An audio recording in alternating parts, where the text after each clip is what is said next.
Pour qu'un individu puisse entretenir des relations amoureuses qui soient satisfaisantes, c'est-à-dire qui soient équilibrées et saines avec ses semblables, il a besoin d'acquérir dans l'enfance et tout au long de sa construction 2 ressources fondamentales. Ces ressources-là, c'est l'estime de soi, qui doit être assez haute et stable pour lui permettre de se sentir en égalité avec l'autre. Et la seconde ressource, qui est également très importante et dont on va parler aujourd'hui, c'est la sécurité affective. On va l'aborder ensemble. La sécurité affective, c'est ce qui me permet de supporter ma propre présence à moi-même, de faire face à ma propre solitude, de me connaître et également d'accepter le refus de l'autre et son absence. Ça, ce sont des ressources fondamentales qui permettront à l'individu de réaliser un attachement serein.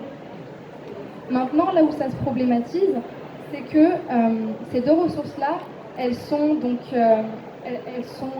acquises par l'individu dans la relation qu'il entretient avec son environnement. C'est-à-dire que dès la naissance de l'enfant, dès les premières heures de sa vie, il va avoir un certain nombre d'informations de la part de son environnement. Il faut tout de suite comprendre que quand on parle d'environnement familial, on utilise souvent le terme mère-environnement. Il n'est pas juste question de la mère et de sa culpabilité en cas de mauvaise construction de l'individu, mais quand on parle de la mère, on parle en fait de toutes les premières figures qui ont donné les premiers soins à l'enfant, qui se sont occupés de lui. Et selon la façon dont je suis regardée par mon environnement, selon la façon dont je suis écoutée et dont il s'adapte à mes besoins, je vais avoir un certain nombre d'informations sur la valeur que j'ai, mais aussi sur la confiance que je peux avoir en lui, et par la confiance que je peux avoir ou non en lui, la confiance que je peux avoir en moi-même.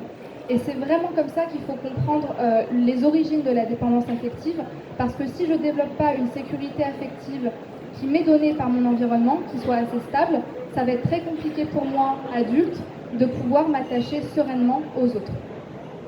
N'hésitez pas, s'il y a des choses qui ne sont pas claires pour vous, à me poser des questions et à m'interrompre durant ma présentation, parce que je vais vraiment vous dérouler toute la théorie et j'aimerais bien que ce soit compréhensible pour vous. Donc, si ce n'est pas clair, n'hésitez pas à me le faire savoir. Donc, juste pour vous parler de quelques notions théoriques pour qu'on comprenne bien quel est le rôle de l'environnement pour bien construire ces ressources fondamentales-là, eh bien, il y a plusieurs notions à comprendre, mais les 2 principales, c'est la fonction miroir de la mère environnement, et la réflexivité. La fonction miroir de la mère, c'est la capacité de la mère et donc des premières figures d'attachement à s'adapter aux besoins de son enfant, mais aussi à pouvoir lui donner une certaine représentation de ses émotions. Je vous donne un exemple. Quand un bébé naît, il n'arrive pas à faire ses nuits. Il a, excusez-moi du terme, envie de faire caca et il ne peut pas se retenir, et donc du coup, il est vraiment contre son corps. Il a plein d'émotions, notamment quand il a faim, où il a l'impression d'être dévoré par sa faim et d'être en combat constant contre lui-même. Si la personne que j'ai en face de moi ne me regarde pas, quand elle me tient, elle me fait tomber, ou alors quand elle m'accorde des soins, elle ne me regarde pas, et qu'elle ne m'explique pas ce qui se passe dans mon corps, je vais avoir des traumatismes qui vont s'insérer dans mon esprit et que je ne pourrai pas me représenter. Quand je dis que je ne peux pas me les représenter, c'est-à-dire que je ne peux pas les digérer psychiquement. On va aborder cette notion-là plus tard dans la conférence et c'est très important. Cette notion de digestion des éléments de la vie et des événements qui ont été difficiles pour moi. Donc, la fonction miroir de la mère, c'est une fonction où la mère doit représenter ses états internes à l'enfant pour qu'il puisse les digérer et se les représenter. Et enfin, la réflexivité, c'est tout ce que je vous disais tout à l'heure autour de la sécurité affective, c'est-à-dire que la réflexivité, c'est la manière dont je me sens, dont j'ai une certaine notion de la valeur que j'ai, dont je m'écoute, dont j'ai conscience de mes états internes, et c'est directement en relation avec la manière dont j'ai été regardée, sentie, touchée et abordée durant mon enfance. C'est pour ça qu'on dit souvent que l'enfance, c'est forcément déterminant puisque c'est un environnement qui va me construire et qui va me façonner.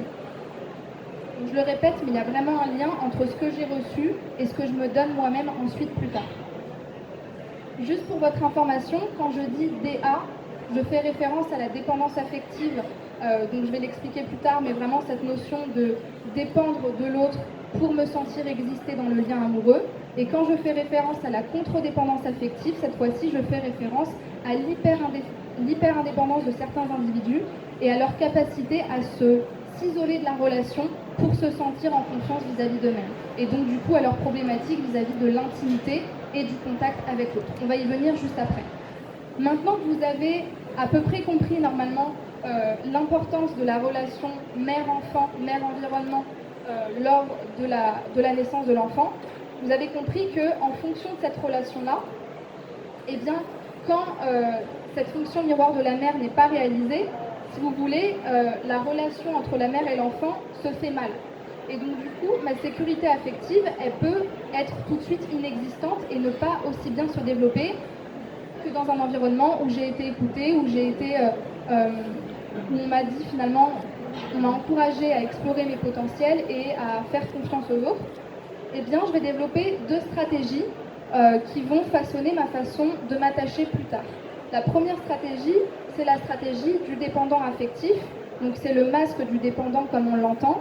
Cette personne qui, parce qu'elle n'a pas été assez encouragée dans son enfance, finalement trouve une stratégie d'en fait de dépendre complètement du lien et de se dire, puisque finalement on m'a donné du vide, puisque de toute façon on m'a donné de l'absence ou alors on m'a donné quelque chose de complètement chaotique ou incohérent, je porte du vide en moi. Le dépendant, c'est vraiment celui qui porte du vide en lui et qui a tellement de mal à faire face à ça parce que ça le détruit profondément qu'il va adopter malgré lui une stratégie de compensation. C'est-à-dire que, eh bien, pour compenser ce vide-là qu'on a jeté en moi dans mon enfance, je vais compenser par la présence d'un tiers et par la présence de l'autre. Et pour avoir cette présence-là qui, quelque part, me permet d'éviter ce vide-là que je ne veux pas avoir, ça, je suis prêt à tout. Il n'y a pas de prix qui soit trop cher pour pouvoir perdurer le lien. Et c'est pour ça que souvent les personnes qui souffrent de dépendance affective eh bien, rencontrent des partenaires qui peuvent être très manipulateurs, peuvent être très toxiques, très violents avec eux et vivre des abus et des violences conjugales. Évidemment, il n'y a pas tout le temps ce schéma-là qui se répète, il ne s'agit pas de catégoriser, mais on peut aussi avoir par exemple des personnes qui choisissent, on va parler du transfert juste après, des partenaires évitants ou des partenaires fuyants, qui leur renvoient à chaque fois cette idée que de toute façon, je ne suis pas intéressée par toi, il faut tout le temps me courir après, et finalement, que tu sois là ou pas, ce n'est pas intéressant. Et puisque, comme c'est quelque chose que j'ai toujours expérimenté et que c'est quelque chose que j'ai toujours vu, c'est quelque chose que je vais répéter pour tenter de l'intégrer. Je vais vraiment venir sur ces questions-là après pour vous expliquer pourquoi il y a un mécanisme souvent de schéma répétitif qui se met en place. Et enfin, pour le contre-dépendant affectif, c'est la seconde stratégie qui découle évidemment d'un même environnement, en ayant eu un parent étouffant ou un parent chaotique ou un parent violent, je peux tout à fait soit développer une stratégie de dépendance à l'autre, soit une stratégie de contre-dépendance. Cette stratégie-là, c'est vraiment se dire, ok, mon environnement m'a montré que je ne pouvais pas compter sur lui, il m'a montré que finalement, quand je donnais ma confiance, j'étais tout le temps déçue, j'étais tout le temps détruite, ça me déstructurait. Donc, je vais développer une stratégie où, si je suis malheureux seul, au moins je ne serai pas surpris, je ne serai pas déçue de moi-même puisque je peux à peu près tout anticiper dans ce qui est de l'ordre de moi, de mes ressources et de mes capacités. Et donc c'est quelqu'un qui a construit une forme d'équilibre comparé au dépendant dans son indépendance. Il a construit une forme de forteresse intérieure où, puisque je contrôle tout ce qui se passe à l'intérieur de moi, je ne peux pas être déçu et je ne peux pas être dépendant de l'autre puisque de toute façon je fonctionne en autonomie. Le problème de cette stratégie-là, c'est que ça fonctionne très bien un temps, sauf que quand je veux être en relation avec l'autre, j'ai tout de suite des très fortes incapacités, des très fortes résistances à être en contact avec lui. Tout ce qui va toucher à la gestion de conflits, à la communication, à l'intimité, à l'engagement, c'est des choses qui vont vraiment venir me titiller et me challenger sur ce qu'il y a de plus insécure en moi, puisque ça me met face au fait que, eh bien, j'ai une limite. Je me fais confiance jusqu'à ce que je doive déléguer cette confiance à autrui. Et ça, c'est vraiment la plus grande peur et la plus grande frustration du contre-dépendant. Est-ce que jusque-là, c'est clair ou est-ce que je vous ai perdu? Ok, je vois des hochements de tête, d'autres peut-être qui sont perdus. On les retrouvera peut-être à la fin de la conférence. Je vais essayer d'avancer et puis de toute façon, je vais revenir à ces notions-là. Et je vais peut-être aussi lire ma fiche pour ne pas perdre ce que je voulais vous dire. J'y reviendrai. Donc là, j'ai rien noté, mais c'est pas grave. Maintenant, j'avais envie de vous parler des signes et des conséquences de cette dépendance affective-là. en sachant que, comme on l'a dit, au fond, que ce soit contre-dépendant ou dépendant, c'est la même blessure. C'est le même schéma et c'est les mêmes failles qui ont été expérimentées par le sujet. Il y a deux façons de pouvoir diagnostiquer la dépendance affective. La première, c'est ce qu'on appelle tous les critères de la personnalité dépendante. Et la deuxième, c'est l'anxiété de séparation. Ces deux critères-là, ils se trouvent dans ce qu'on appelle le DSM-5, qui est un manuel de psychologie qui a été créé par les psychologues américains et qui nous permet de retrouver tous les signes des psychopathologies. Aujourd'hui, la dépendance affective, elle est considérée comme une addiction comportementale et elle est décrite dans le DSM-5 comme étant soit de l'ordre d'une personnalité dépendante, donc d'une personnalité qui ne se considère pas comme un sujet à part entière, mais qui se considère comme sujet que quand il est dans le lien avec l'autre, qui va avoir tendance à se soumettre pour préserver le lien, à être très fortement attaché à la confirmation, à la validation, à l'opinion d'autrui sur lui-même et sur ses choix de vie, parce que comme je ne me considère pas comme en toute possession de mes moyens et comme étant quelqu'un en qui je peux me faire confiance, j'ai besoin à chaque fois de la validation d'autrui pour faire quoi que ce soit ou pour faire des choix importants. La deuxième chose qu'il y a dans le DSM-5, c'est l'anxiété de séparation. C'est une personne qui, du coup, comme elle compense le vide intérieur qu'elle porte en elle, excusez-moi, j'ai vraiment du mal, par soit des objets d'amour, donc des personnes, ou alors ça peut être des animaux de compagnie, une maison ou des objets très concrets. Tout ce qui va être de l'ordre de la séparation va être très compliqué à vivre pour moi. Parce que, et là j'apporte une seconde notion, en fait, là où je retrouve de la confiance en compensant, c'est parce que je fais de mon objet, que ce soit un chat, une maison ou un homme, un objet transitionnel en fait. C'est l'objet qui me permet de me sentir en confiance et de me rappeler tout ce qui est de l'ordre de la sécurité et que je ne porte pas en moi. C'est exactement ce qu'on retrouve, alors c'est très caricatural, mais c'est vraiment pour que vous compreniez, chez les maternelles par exemple. Les maternelles, quand elles doivent quitter leur maman et mettre leur doudou dans le sac le matin, c'est très compliqué, il y a beaucoup de pleurs.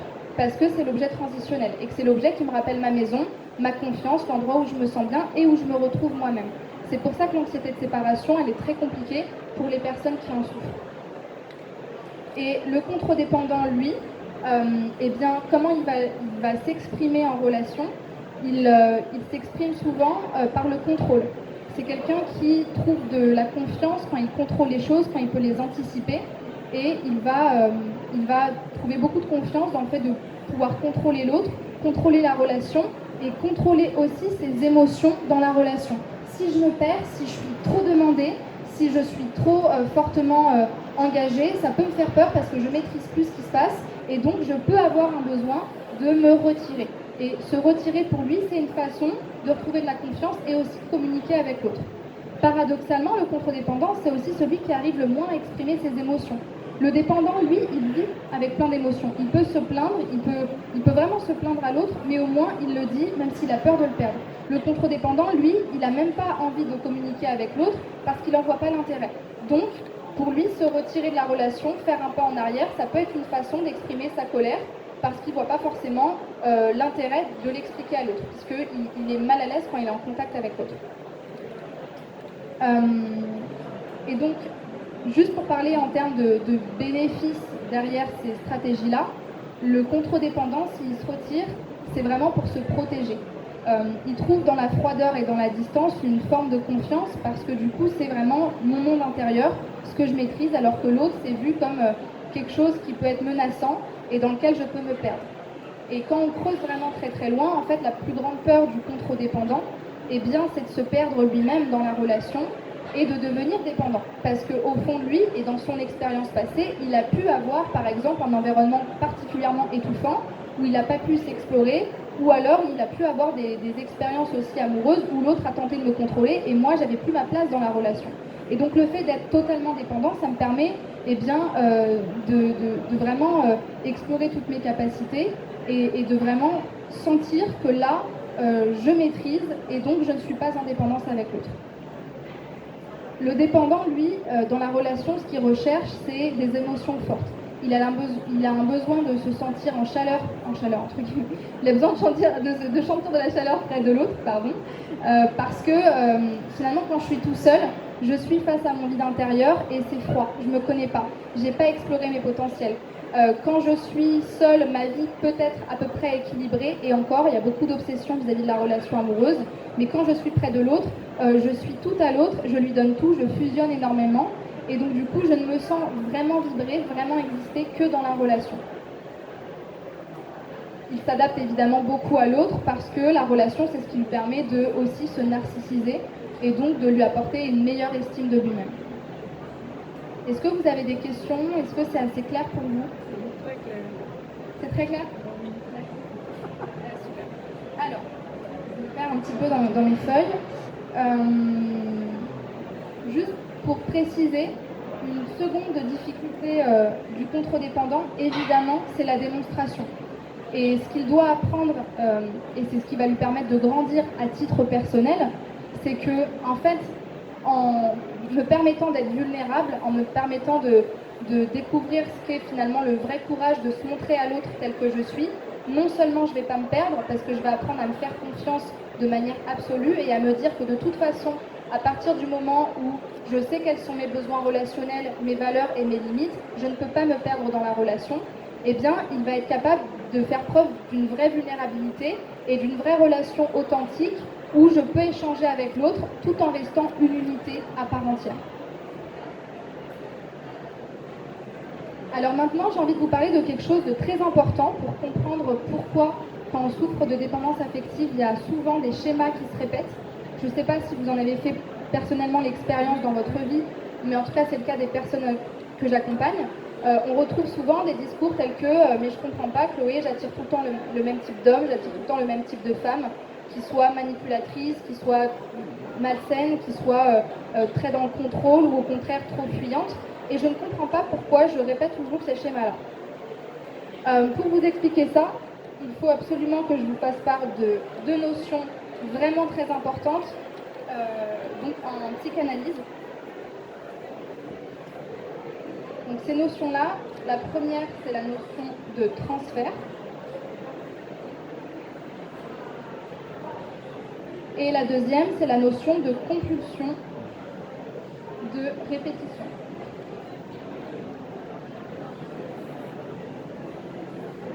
Donc les deux sont de Freud, et juste pour votre information, cette dernière-là, elle a été reprise par un psychologue lyonnais qui s'appelle René Roussillon, et lui, il a parlé de compulsion à l'intégration, et je vais vous dire pourquoi.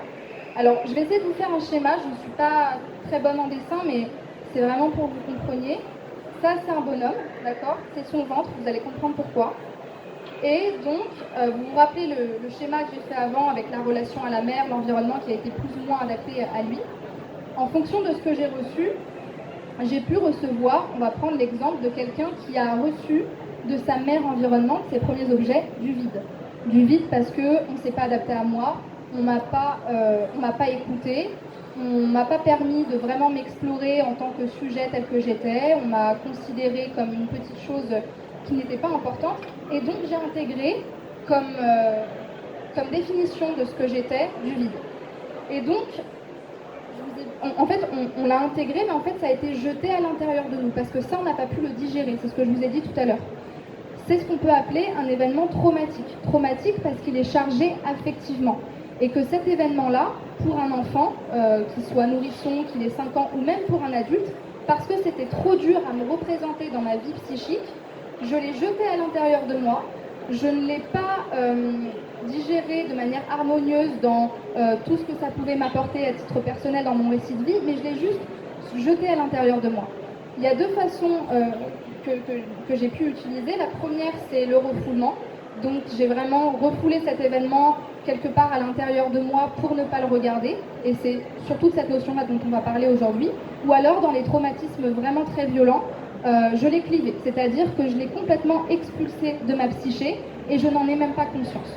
Nous, on va surtout parler du refoulé parce que pour tous les éléments refoulés, notamment les éléments traumatiques, donc là, ici, en l'occurrence, le fait que j'ai intégré du vide à l'intérieur de moi, eh bien, il y a un mécanisme qui s'appelle le mécanisme de transfert, qui est donc un mécanisme inconscient, qui se met en place et qui va tenter de faire que cet événement qui a été jeté à l'intérieur de moi remonte dans la partie consciente pour pouvoir être intégré, assimilé de manière harmonieuse et donc que je digère cette information et que je ne la répète plus. Ce mécanisme, donc, c'est le mécanisme de transfert. Le transfert, c'est le fait, donc c'est le processus inconscient par lequel je répète dans les situations, dans les personnes que je rencontre, des événements que je n'ai pas assimilés. Parce que je ne les ai pas assimilés, ce processus, il veut faire en sorte que ces éléments-là, je les projette sur l'autre, et donc, quelque part, le vide que ma mère, mon père, ma grand-tante m'a donné, je le répète par exemple sur des situations de travail, des situations amoureuses ou des partenaires qui me répètent tout le temps ce schéma-là. C'est ce qu'on appelle justement le mécanisme de transfert et les schémas répétitifs. Je vais juste vous faire ce petit schéma là de iceberg qu'on peut tout le temps parler de l'inconscient et du conscient. Donc ça, c'est l'inconscient, ça, c'est le conscient. Et le mécanisme de transfert va faire en sorte que les éléments que j'ai refoulés remontent à la conscience. On parle souvent de lapsus révélateur ou d'acte manqué, mais là, en l'occurrence, c'est souvent dans les partenaires que je vais choisir. Alors, je ne les choisis pas par hasard, je les choisis inconsciemment pour tenter d'intégrer ces événements que je n'ai pas intégrés dans mon enfance, dans mon adolescence ou plus préalablement dans ma vie. Voilà, je peux donner ma fiche. Voilà, est-ce que cette notion-là, elle est plus claire pour vous? Est-ce que ça vous semble plus logique? Pourquoi à chaque fois on rencontre tout le temps le même type de partenaire et de comprendre ce processus-là de compulsion à l'intégration? Parce que par compulsion, malgré moi, je vais tenter d'intégrer quelque chose que je n'ai pas pu me représenter dans ma vie psychique. S'il n'y a pas de questions, c'est que c'est clair pour vous. Voilà, super. Quelques petits mots sur les niveaux. Oui, une question.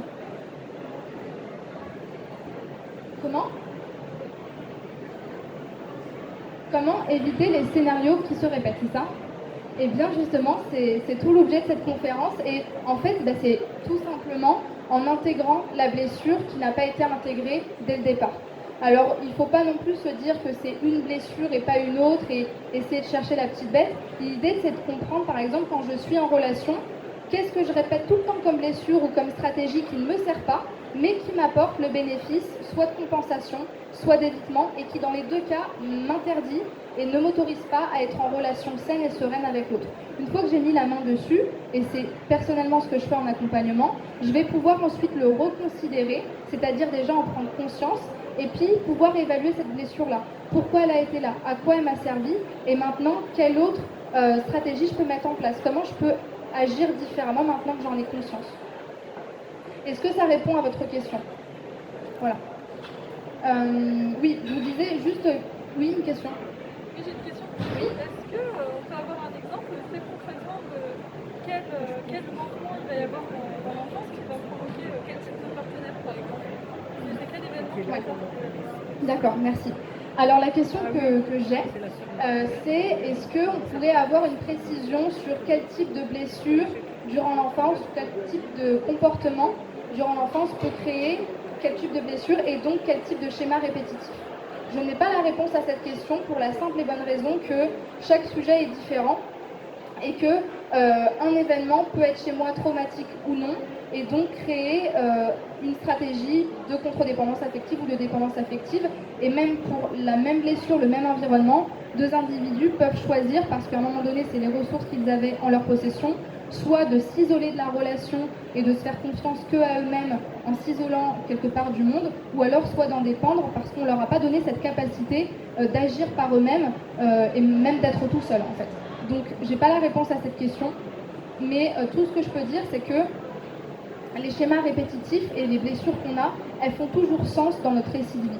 Ça a toujours un sens bien particulier en nous parce que ça peut même venir, on peut aller jusqu'à parler de psychogénéalogie, ça peut vraiment venir du rôle que ma mère a eu elle-même avec les hommes ou de la figure que mon père m'a donnée ou la manière qu'il a eu de considérer les femmes. Et ça peut avoir un sens aussi presque familial parce que, et ça c'est Winnicott qui le dit, il n'y a pas un bébé tout seul en fait. Un individu n'est pas comme ça tout seul dans le monde, en fait il est déjà ancré dans tout un environnement qui est porteur de sens et de symboles. Je ne sais pas si ça répond à ta question. Voilà. Mais en tout cas, j'ai pas de réponse précise.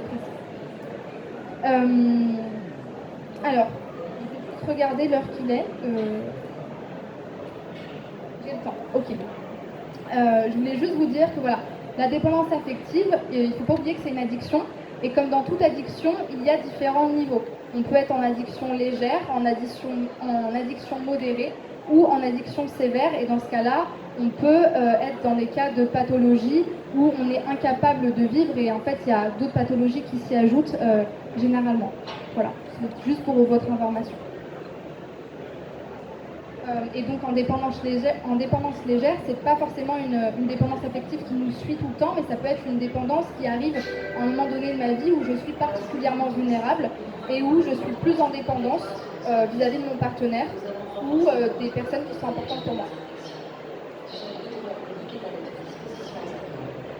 Alors maintenant, je vais vous parler du changement, parce que c'est un petit peu le but de ça. C'est bien beau de comprendre de quoi on souffre, mais c'est mieux de savoir comment on peut changer. Tout d'abord, pourquoi changer? Parce que quand je change, je prends le risque de ne pas réussir à guérir mes blessures. Mais quand je change, c'est là aussi pour les dépendants affectifs que je prends pour la première fois la responsabilité de mettre la focalisation sur moi. Et donc de me donner une chance de vivre mieux, d'avoir des relations plus belles, moins douloureuses, et aussi d'apprendre à grandir. Parce qu'il y a toujours un apprentissage derrière la guérison de la dépendance affective. Même si on améliore nos relations, on apprend à mieux se connaître, on apprend à s'aimer davantage. Et ça me permet d'être une personne plus accomplie dans la vie et même d'aller réfléchir à des sujets auxquels je n'aurais pas réfléchi, en fait, des questions aussi existentielles de pourquoi je suis là, quelles traces je veux laisser à mes proches dans la vie, comment je veux qu'on parle de moi, quels rêves j'ai envie de poursuivre. Et ça, c'est vraiment très important. Et c'est pour ça que changer, même quand on souffre juste de ces relations, ça a toujours un sens plus grand dans ce qu'on veut donner à notre vie. Maintenant, je vais vous parler en termes un peu plus concrets. Quand on veut guérir, entre guillemets, de la dépendance affective, il faut savoir qu'il y a 2 niveaux à changer. Et je vais vous faire un second dessin. J'ai le droit de prendre autant de feuilles J'ai le droit de prendre autant de feuilles? Moi, parce que je suis en train de leur voler les feuilles. Ok, super. Je réitère avec mon iceberg, mais c'est hyper important. Donc 2 niveaux qu'il faut changer. Le premier, c'est le niveau essentiel et le deuxième, c'est le niveau fonctionnel. Alors, en psychothérapie, dans les thérapies, quand on parle de niveau essentiel, on parle de tous les niveaux qui vont être de l'ordre des blessures, qui font qu'on n'agit pas librement dans nos relations. On peut parler aussi de tout ce qui est les valeurs, les croyances, le travail aussi sur l'identité, sur la mission, et aussi sur justement ces processus inconscients dont on n'avait pas conscience et qui étaient dysfonctionnels pour nous.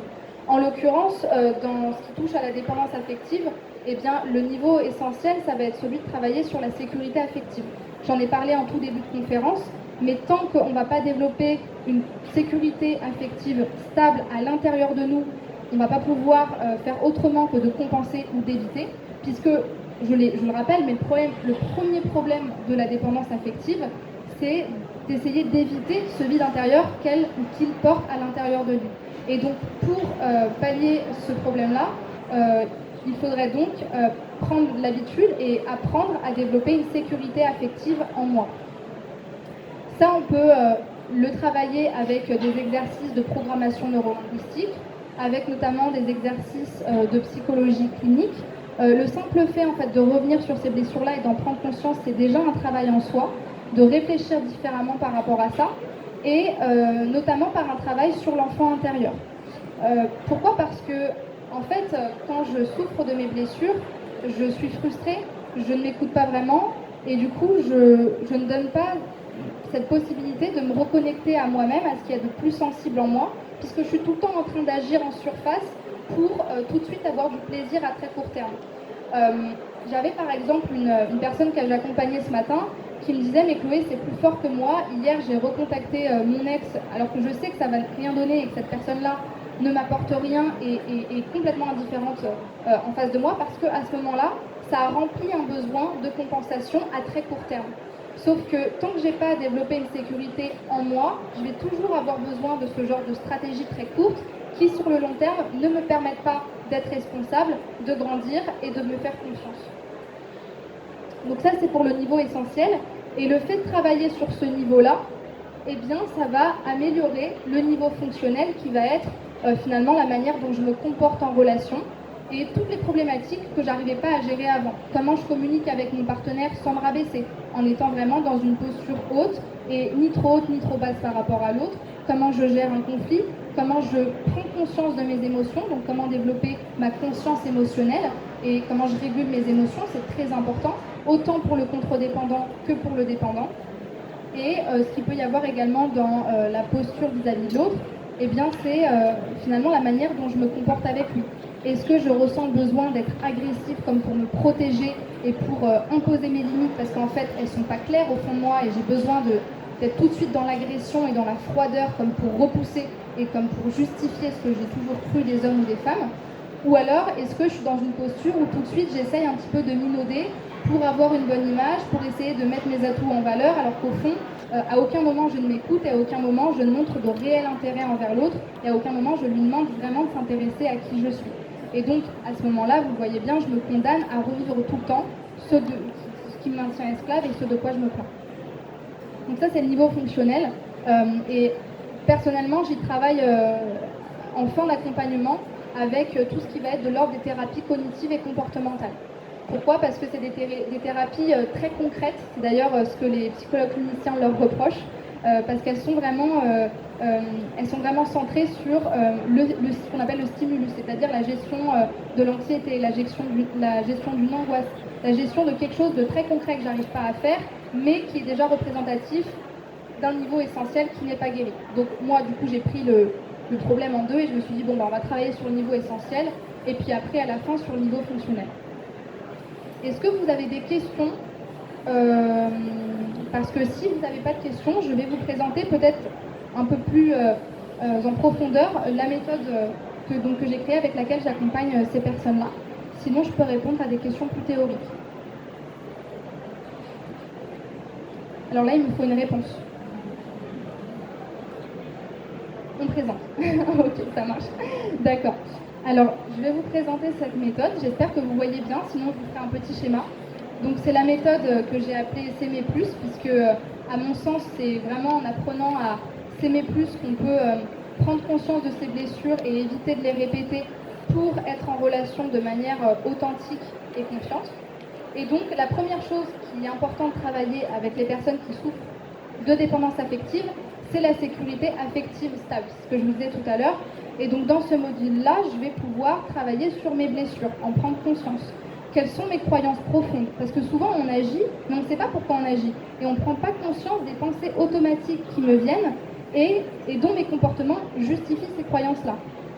En l'occurrence, pour vous poursuivre l'exemple de la personne que j'accompagnais ce matin, eh bien en fait, le fait d'aller tout le temps chercher l'autre alors que je sais que ça ne me sert à rien, quand je creuse vraiment dans mes comportements, dans les images que j'ai, les émotions que j'ai quand je fais tout ça, ça justifie juste le fait que l'autre me donne une image, que je ne vaux rien, que je ne sers à rien, que je ne suis pas vraiment quelqu'un avec qui on peut appréhender une longue relation durable et belle, parce que je ne vaux rien et je n'ai pas de valeur. Et donc en fait, quand on prend déjà conscience de ça, c'est là qu'on peut se positionner par rapport à ce genre de croyances, prendre de la distance et décider en travaillant de développer et d'actualiser une croyance qui soit plus fonctionnelle pour moi. Donc, je travaille sur la sécurité affective. Je vous ai donné tout à l'heure les notions d'enfant intérieur, de travail en programmation neurolinguistique. Je travaille énormément aussi sur la pleine conscience et j'emprunte des exercices de cette thérapie-là. Parce que quand je suis en pleine conscience, et notamment quand je développe mes capacités de respiration, de cohérence cardiaque, de méditation, je suis plus à même de mettre la focalisation sur moi. Quand je souffre de dépendance affective, la focalisation, elle n'est pas sur moi puisque je ne me connais pas et à aucun moment, je veux mon bien-être. Parce que c'est pas important en fait, je ne sais pas qui je suis. Donc du coup, cette fois-ci, on remet la focalisation sur soi et on apprend justement à faire attention à qu'est-ce que je ressens, quels sont mes états internes, pourquoi je ressens ça, à quoi ça fait référence. Le deuxième module que je vais travailler avec ces personnes-là, c'est l'accomplissement personnel. Alors c'est un très grand mot, mais en fait le but de ce module-là, de ces séances-là, c'est de la même manière que je vais me focaliser sur mon bien-être, je vais vouloir cette fois-ci faire attention à mon hygiène de vie.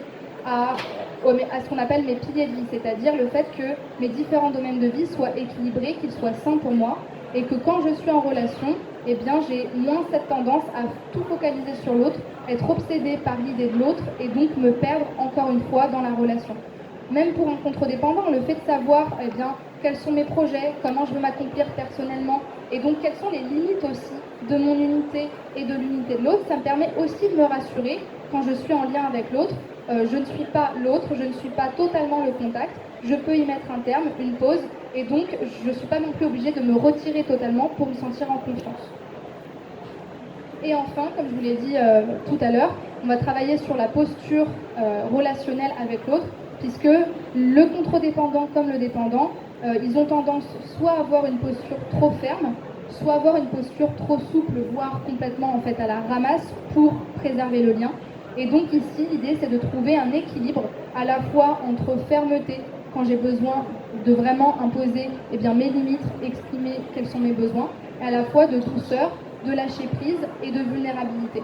J'insiste vraiment sur la vulnérabilité parce que dans ce module-là et de manière générale dans ce que je transmets, j'essaye vraiment, au-delà de l'amour-propre, d'apprendre aussi ce que c'est que l'intelligence affective et donc d'éviter d'être dans des stratégies de séduction qui ne fonctionnent pas et qui ne me permettent pas d'être en réelle connexion avec l'autre.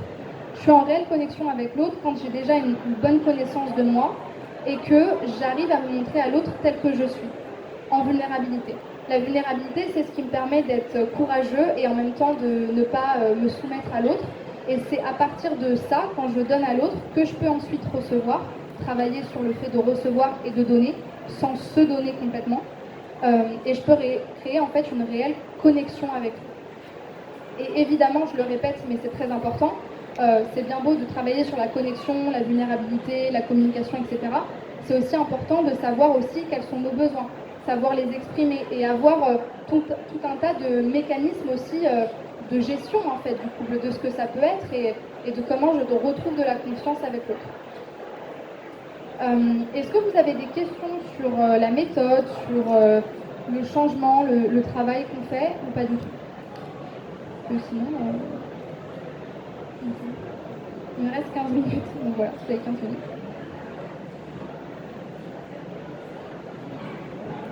Je vous ai laissé bouche bée. Oui.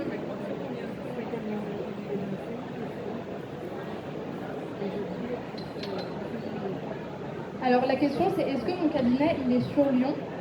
Alors moi j'ai la particularité d'être à la fois en France, partout dans le monde, puisque j'exerce en visioconférence. Donc je n'ai pas de cabinet à l'heure actuelle, je n'ai pas pour vocation d'avoir un cabinet, parce que j'ai envie d'accompagner les personnes qui viennent de partout et pas juste de Lyon. Voilà. Oui. Quand on entame une thérapie avec vous, on peut espérer des résultats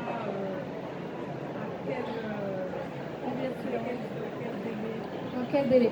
Alors la question qu'on me pose souvent, c'est quand on est en thérapie, est-ce qu'on peut espérer des résultats? Quels résultats? À quel niveau? À quelle fréquence? Intensité? De la même manière qu'un psychologue ne peut pas garantir un changement, parce que nous ne sommes pas des gourous et nous ne sommes pas, on ne maîtrise pas le changement, nous, ce qu'on s'engage à faire, c'est de vous donner les outils et de vous donner un espace et un cadre de travail qui permettent ce travail-là. Moi, personnellement, je préfère vous dire que je vais vous donner les outils dont vous aurez besoin, m'adapter à vous, vraiment m'engager à travailler avec vous du mieux que je le pourrais pour vous permettre de créer ces résultats-là. Moi, aujourd'hui, je ne peux pas vous garantir des résultats.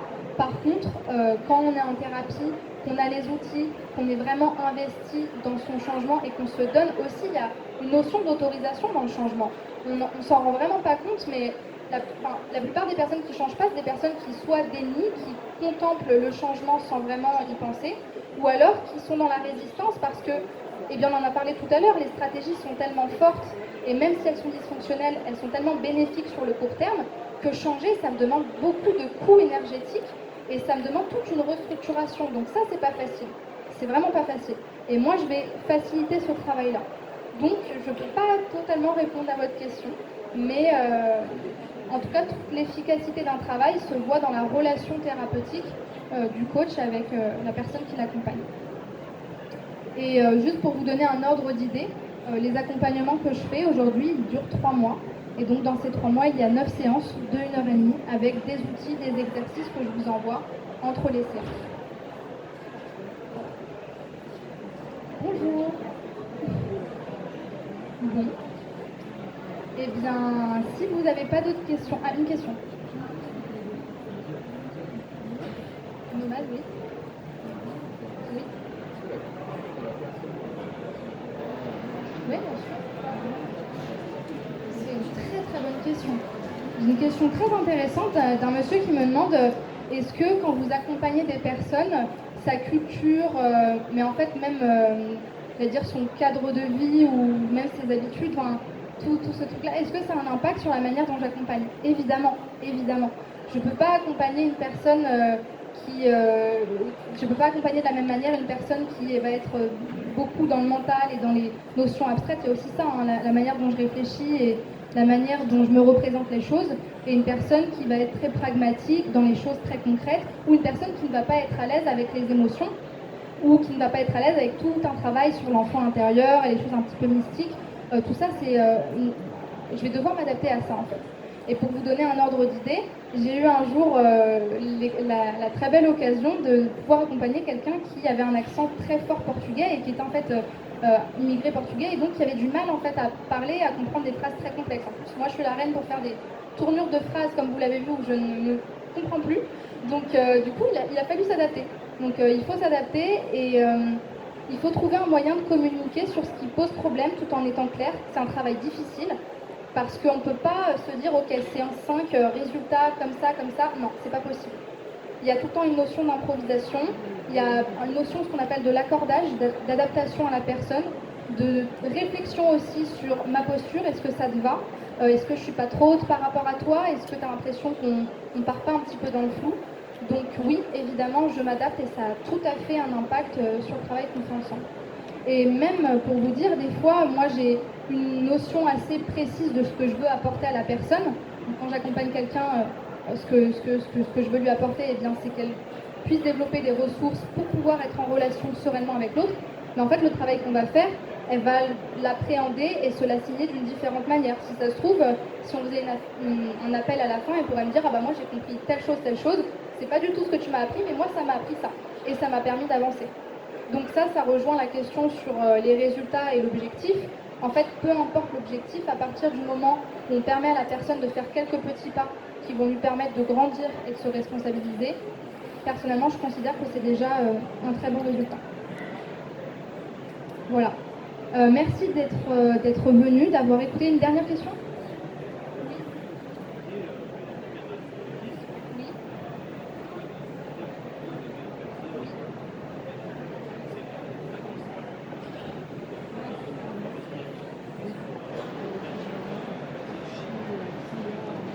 Alors, je vais reformuler votre question.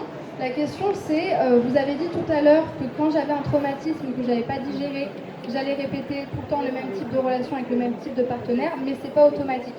Est-ce que vous voulez dire par là que je ne suis pas obligée de tout le temps avoir des schémas répétitifs et donc d'avoir tout le temps le même type de partenaire? Ou est-ce que c'est pas automatique le fait qu'un traumatisme soit associé à une répétition?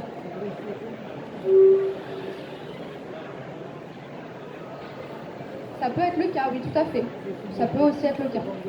Mais ce qu'on rencontre aussi, c'est de manière plus générale le fait de rencontrer des relations bloquées où moi, si mes partenaires sont différents, je répète tout le temps les mêmes comportements qui me bloquent. En fait, répéter de la dépendance, c'est déjà une façon de répéter quelque chose qui ne va pas. Je ne sais pas si c'est plus clair pour vous. Mais oui, tout à fait, on peut rencontrer des partenaires différents. Alors, si vous n'avez plus de questions, en tout cas, j'espère que je vous aurai apporté quelque chose aujourd'hui, que vous serez reparti avec un apprentissage. Et je vous invite à faire un tour sur, ça peut être ma page Facebook, ma chaîne YouTube, mon compte Instagram, même LinkedIn. Donc voilà, comme ça, vous pourrez voir le contenu et tout ça. Je suis coach certifiée et en formation de psychologie clinique et psychothérapie. Merci à vous et passez une très bonne journée. Au revoir.